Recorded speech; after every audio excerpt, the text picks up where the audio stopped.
kirjutasin raamatu Kuust. See viis, mida ma praegu Okkariinal mängisin, selle viisiga saaks laulda vana kuuloitsu.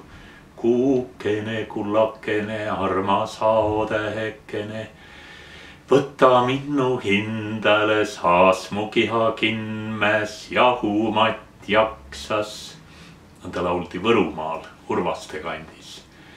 Ja see laul-loits on ka Kuuraamatu moto. Ja kahjuks on nõnda, et seoses läänemoodi elamisega, Euroopasse jõudmisega me oleme oma vana pärimuse unustanud ja samamoodi võõrdunud Kuust. Ma arvan, et päris viimane aeg on uuesti leida side selle vana armsa sõbraga. Ja kui temaga sidet otsida, siis selgub imelikul kombel, et tegelikult Kuu on uskumatult lähedane maale. Vaieldakse tänase päevani, et kuidas Kuu tekkis. Ja üks lugu, mida ka raamatus vestan, on see, et umbes Marsi suurune planeet Theia põrkas 4,5 miljardit aastat tagasi kokku maaga ja lõi maas suure tüki välja, mis hakkas ümber maad hiirlema. Kuu läbimõõt on 4 korda väiksem kui maa, aga tema raskus ja tihedus on veelgi palju kordi väiksem, ta on 81 korda kergem kui maa.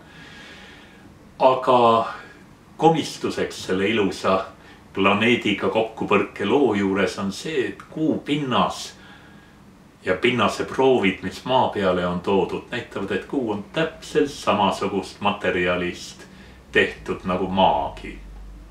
Nii et see planeet, mis maaga kokku põrkas, oleks võinud ju natukenegi erinev olla ja midagi muud sisaldada. Nii et ega päris täpset vastust ei ole, aga meile piisab sellestki, et Kuu ongi samasugune nagu maa.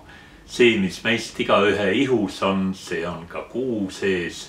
Nii nagu meie ihu on sellest koosnev, mida me maast leiame, nii on ka Kuu samasugune. Ja peale selle on Kuu ju meie elusolendite jaoks ääretult oluline. Nimelt tänu Kuule on maa ära taltsutatud. Kui Kuud ei oleks, siis keerleks maakera nii kiiresti, et ööpäev oleks 6 tunniga möödas. Mõelge seda.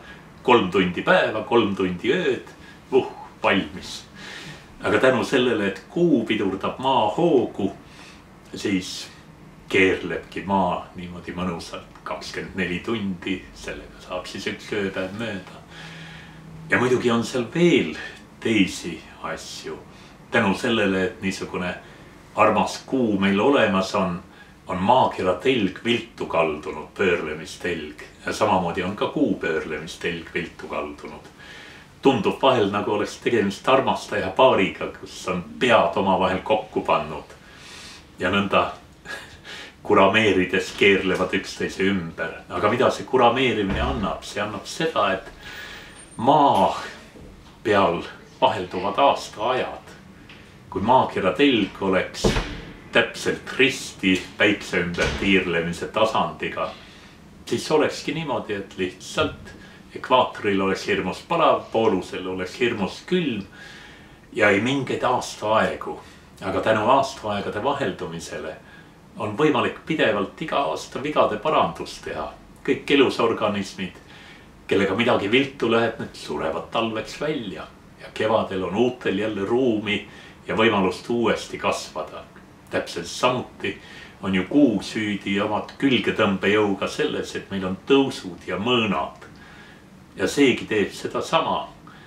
See rannalähedane ala, mis on mõnus elupaik olnud paljudele väikestele veeorganismidele, on mõnede tundide pärast täiesti kuiv ja elukõlbmatu.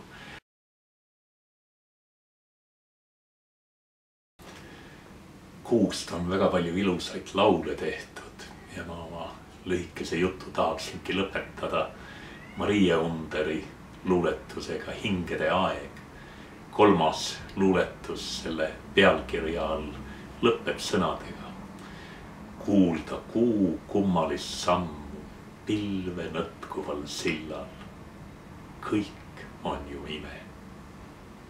Ja samamoodi on ime iga kuu samm. See on pidevalt erinev. Jõudu ja rõõmu meile kõigile selle tundma õppimiseks ja kuuga sõbraks saamiseks.